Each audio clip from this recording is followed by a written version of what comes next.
ಮತ್ತೆ Tollywood versus Telangana ಸರ್ಕಾರ ಅಂತ ಆಗಿಬಿಟ್ಟಿದೆ. ಸ್ಟಾರ್ಸ್ ವಿರುದ್ಧವಾಗಿ ಸಮರವನ್ನ ತೆಲಂಗಾಣದ ಸಿಎಂ ರೇವಂತ್ ರೆಡ್ಡಿ ಮುಂದುವರಿಸಿದ್ದಾರೆ. ಇಲ್ಲಿ ಯಾರ್ಯಾರು ಈ ತಾರೆಯರಿದ್ರು, ಟಾಲಿವುಡ್ ಅಲ್ಲಿ ಯಾರು ತಾರೆಯರಿದ್ರು, ಇವರೆಲ್ಲರೂ ಕೂಡ ಈ ಕೆಲವು ಆ್ಯಪ್ಗಳ ವಿಚಾರದಲ್ಲಿ ಅವರು ಪ್ರಮೋಷನ್ ಮಾಡ್ತಾ ಇದ್ದಾರೆ.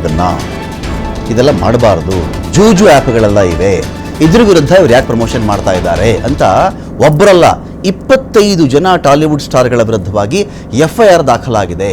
ತೆಲುಗು ಚಿತ್ರರಂಗದಲ್ಲಿ ಬಿರುಗಾಳಿ ಎಬ್ಬಿಸ್ತಾ ಇದೆ ಈ ಒಂದು FIR ವಿಚಾರ. ಸೈಬರಾಬಾದ್ನ ಮಿಯಾಪುರ ಪೊಲೀಸ್ ಠಾಣೆಯಲ್ಲಿ ಕೇಸ್ ದಾಖಲಾಗುತ್ತೆ. ಅಕ್ರಮ ಬೆಟ್ಟಿಂಗ್ ಆ್ಯಪ್ಗಳು ಇವೆಲ್ಲವೂ ಸಮಾಜಕ್ಕೆ ಮಾರಕ. ಇಂಥ ಅಕ್ರಮ ಬೆಟ್ಟಿಂಗ್ ಆ್ಯಪ್ಗಳನ್ನು ಪ್ರಮೋಟ್ ಮಾಡೋದು, ಉತ್ತೇಜಿಸ್ತಾ ಇರೋದು ಯಾರು ಅಂದರೆ ಇದೇ ತಾರೆಗಳು. ಬೆಟ್ಟಿಂಗ್ ಆಡಿ ಆಡಿ ಜನಗಳ ಬದುಕು ಬೀದಿಗೆ ಬರ್ತಾ ಇದೆ. PUC ಮಕ್ಕಳು, SLC ಮಕ್ಕಳೆಲ್ಲ ಬೆಟ್ಟಿಂಗಲ್ಲಿ ಇನ್ವಾಲ್ವ್ ಆಗಿಬಿಟ್ಟಿದ್ದಾರೆ.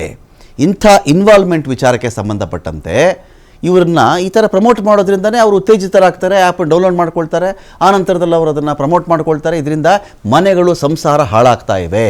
ಕಾರಣ ಯಾರು? ಇದನ್ನು ಪ್ರಮೋಟ್ ಮಾಡ್ತಿರೋದು ಯಾರು ಅಂದರೆ ಟಾಲಿವುಡ್ ತಾರೆಯರು. ಎಷ್ಟು ಜನ? 25 ಜನ ತಾರೆಯರಿದ್ದಾರೆ. ಹಾಗಾಗಿ ಅವ್ರ ವಿರುದ್ಧವಾಗಿ FIR ಆಗಿದೆ. ರೇವಂತ್ ರೆಡ್ಡಿ, ಈಗ ನಾವಾಗಲೇ ನೋಡಿದ್ವಿ, ನಾವು ಇದಕ್ಕಿಂತ ಮುಂಚಿತವಾಗಿ ಪುಷ್ಪ 2 ಸಿನಿಮಾ ರಿಲೀಸ್ ಸಂದರ್ಭದಲ್ಲಿ ಅಲ್ಲು ಅರ್ಜುನ್ ಏಕಾಏಕಿ ಒಂದು ಥಿಯೇಟ್ರಿಗೆ ವಿಸಿಟ್ ಕೊಡ್ತಾರೆ, ಕಾಲು ತುಳಿತ ಆಗಿಬಿಡುತ್ತೆ, ಮಹಿಳೆಯೊಬ್ಬರು ಸತ್ತು ಹೋಗ್ಬಿಟ್ರು. ಆಗಲೂ ಕೂಡ ಅಲ್ಲು ಅರ್ಜುನ್ ವರ್ಸಸ್ ರೇವಂತ್ ರೆಡ್ಡಿ ಅಂತ ಇತ್ತು. ಈಗ ನೋಡಿದ್ರೆ ಬೆಟ್ಟಿಂಗ್ ಆ್ಯಪ್ಗಳಲ್ಲಿ ಯಾವ್ಯಾವ ನಟ ನಟಿಯರಿದ್ದಾರೋ, ಯಾರೇ ನಟ ನಟಿಯರಿರಲಿ, ಅವರ ವಿರುದ್ಧವಾಗಿ ಇದೀಗ ಸಮರ ಶುರುವಾಗಿದೆಯಾ? ಕೇಸ್ ದಾಖಲಾಗಿದೆ. ಅಕ್ರಮ ಬೆಟ್ಟಿಂಗ್ ಆ್ಯಪ್ ಪರವಾಗಿ ಪ್ರಚಾರ ಮಾಡಿದಂಥ ನಟ ನಟಿಯರು, ಉದ್ಯಮಿ ಫಣೀಂದ್ರ ಶರ್ಮಾ ಅವರ ದೂರನ್ನು ಆಧರಿಸಿ ಕೇಸ್ ದಾಖಲಾಗಿದೆ. ಇಲ್ಲಿ ಅಲ್ಲು ಅರ್ಜುನ್ ಬಂಧನದ ಕೆಲ ತಿಂಗಳ ಬಳಿಕ ತೆಲುಗು ಚಿತ್ರರಂಗ ಮತ್ತೆ ಇದೀಗ ನಡುಗಕ್ಕೆ ಶುರುವಾಗಿದೆ. ಆರೋಪ ಏನು ಅಂದರೆ ಸೆಲೆಬ್ರಿಟಿಗಳ ಪ್ರಚಾರದ ಕಾರಣದಿಂದಾಗಿಯೇ ಜನ ಪ್ರಚೋದನೆಗೆ ಒಳಗಾಗ್ತಾರೆ. ಅಕ್ರಮ ಬೆಟ್ಟಿಂಗ್ ಆ್ಯಪ್ನಲ್ಲಿ ಲಕ್ಷಾಂತರ ಕೋಟಿ ಹೂಡಿಕೆ ಆಗಿಬಿಟ್ಟಿದೆ. ಈ ಅಕ್ರಮ ಬೆಟ್ಟಿಂಗ್ಗಳ ಇದೆಯಲ್ಲ, ಯಾವುದೋ ಗೇಮ್ ನಡೀತಾ ಇರುತ್ತೆ, ಇವ್ರು ಗೆಲ್ತಾರ ಅವ್ರು ಗೆಲ್ತಾರ ಅಂಥೇಳಿ ಲಕ್ಷಾಂತರ ಕೋಟಿ ರೂಪಾಯಿಗಳ ಹೂಡಿಕೆ ಆಗಿಬಿಟ್ಟಿದೆ. ಇದರಲ್ಲಿ ಬಡ ಮಧ್ಯಮ ವರ್ಗದ ಲಕ್ಷಾಂತರ ಕುಟುಂಬಗಳು ಬೀದಿಗೆ ಬಿದ್ದುಬಿಟ್ಟಿವೆ. ಜನ ಬೆಟ್ಟಿಂಗ್ ಆ್ಯಪನ್ನು ಸಕ್ರಿಯವಾಗಿ ಬಳಸ್ತಾ ಇದ್ದಾರೆ.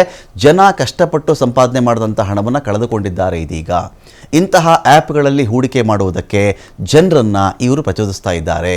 ನಿಧಾನವಾಗಿ ಬೆಟ್ಟಿಂಗ್ ವ್ಯಸನಿಯಾಗಲು ಜನರನ್ನು ಪ್ರೋತ್ಸಾಹಿಸ್ತಾ ಇದ್ದಾರೆ ಇವರು. ಇದು ಸಂಪೂರ್ಣ ಆರ್ಥಿಕ ಕುಸಿತಕ್ಕೆ ಕಾರಣ ಆಗುತ್ತೆ. ಪ್ರಚಾರ ಮಾಡೋದಕ್ಕೆ ಸೆಲೆಬ್ರಿಟಿಗಳಿಗೆ ಭಾರಿ ಪ್ರಮಾಣದಲ್ಲಿ ಹಣ ಹೋಗುತ್ತೆ. ಅವ್ರಿಗೆ ತುಂಬ ದೊಡ್ಡ ಮಟ್ಟದಲ್ಲಿ ಹಣವನ್ನು ಕೊಡ್ತಾರೆ ಅವ್ರಿಗೆ. ಯಾರ ವಿರುದ್ಧ ಕೇಸ್ ಅಂತ ನೋಡಿದ್ರೆ ರಾಣಾ ದಗ್ಗುಬಾಟಿ, ಇಲ್ಲಿ ಕಾಣಿಸ್ತಾ ಇದ್ದಾರಲ್ಲ, ರಾಣಾ ದಗ್ಗುಬಾಟಿ ಇವರು ಪ್ರಕಾಶ್ ರಾಜ್, ವಿಜಯ್ ದೇವರಕೊಂಡ, ಮಂಚು ಲಕ್ಷ್ಮಿ, ಪ್ರಣೀತಾ, ನಿಧಿ ಅಗರ್ವಾಲ್, ಅನನ್ಯ ನಾಗಲ್ಲ, ಸಿರಿ ಹನುಮಂತು, ಶ್ರೀಮುಖಿ, ವರ್ಷಿಣಿ ಸೌಂದರರಾಜನ್, ಇನ್ನು ವಸಂತಿ ಕೃಷ್ಣನ್, ಶೋಭಾ ಶೆಟ್ಟಿ, ಅಮೃತಾ ಚೌಧರಿ, ನಯನಿ ಪಾವನಿ, ನೇಹಾ ಪಠಾಣಿ, ಪಾಂಡು, ಪದ್ಮಾವತಿ, ಸನ್ನಿಯಾ, ವಿಷ್ಣು, ಸನ್ನಿಯಾ ಪ್ರಿಯಿ, ನಾನು ಶ್ಯಾಮಲಾ, ಇನ್ನೊಂದು ಕಡೆ ಟೇಸ್ಟಿ ತೇಜ, ಬಂಡಾರು ಶೇಷಾಯನಿ, ಸುಪ್ರೀತಾ ವಿರುದ್ಧವಾಗಿ ಇದೀಗ ಕೇಸ್ ದಾಖಲಾಗಿದೆ. ಇಲ್ಲಿ ಅಂದರೆ ಇವರೆಲ್ಲರೂ ಕೂಡ ಈ ಥರದ ಬೆಟ್ಟಿಂಗ್ ಆ್ಯಪ್ಗಳ ಪ್ರಚಾರದಲ್ಲಿ ಇದ್ದಾರಲ್ಲ. ಹೇಗಿದು? ಇವ್ರಿಗೇನೋ ಕೋಟಿ ಕೋಟಿ ಹಣ ಬರುತ್ತೆ, ಇವ್ರನ್ನ ಫಾಲೋ ಮಾಡ್ತಿರ್ತಾರೆ, ಇವ್ರಿಗ್ಯಾರೋ ಅಭಿಮಾನಿಗಳಿರ್ತಾರೆ, ನಮ್ಮ ಸ್ಟಾರೇ ಹೇಳಿಬಿಟ್ಟಿದ್ದಾರೆ, ನಾವು ಈ ಬೆಟ್ಟಿಂಗ್ ಆ್ಯಪಲ್ಲಿ ಇನ್ವಾಲ್ವ್ ಆಗೋಣ ಅಂತ ಇನ್ವಾಲ್ವ್ ಆದಾಗ ಅಂಥವರ ಬದುಕುಗಳು ಬೀದಿಗೆ ಬಿದ್ದುಬಿಟ್ಟು ಒಂದು ರಾಜ್ಯದ ಅರ್ಥವ್ಯವಸ್ಥೆ ಬುಡಮೇಲಾಗಿಬಿಡುತ್ತೆ ಅಂತ ಹೇಳಿ CM ರೇವಂತ್ ರೆಡ್ಡಿ ಅವರ ವಾದ.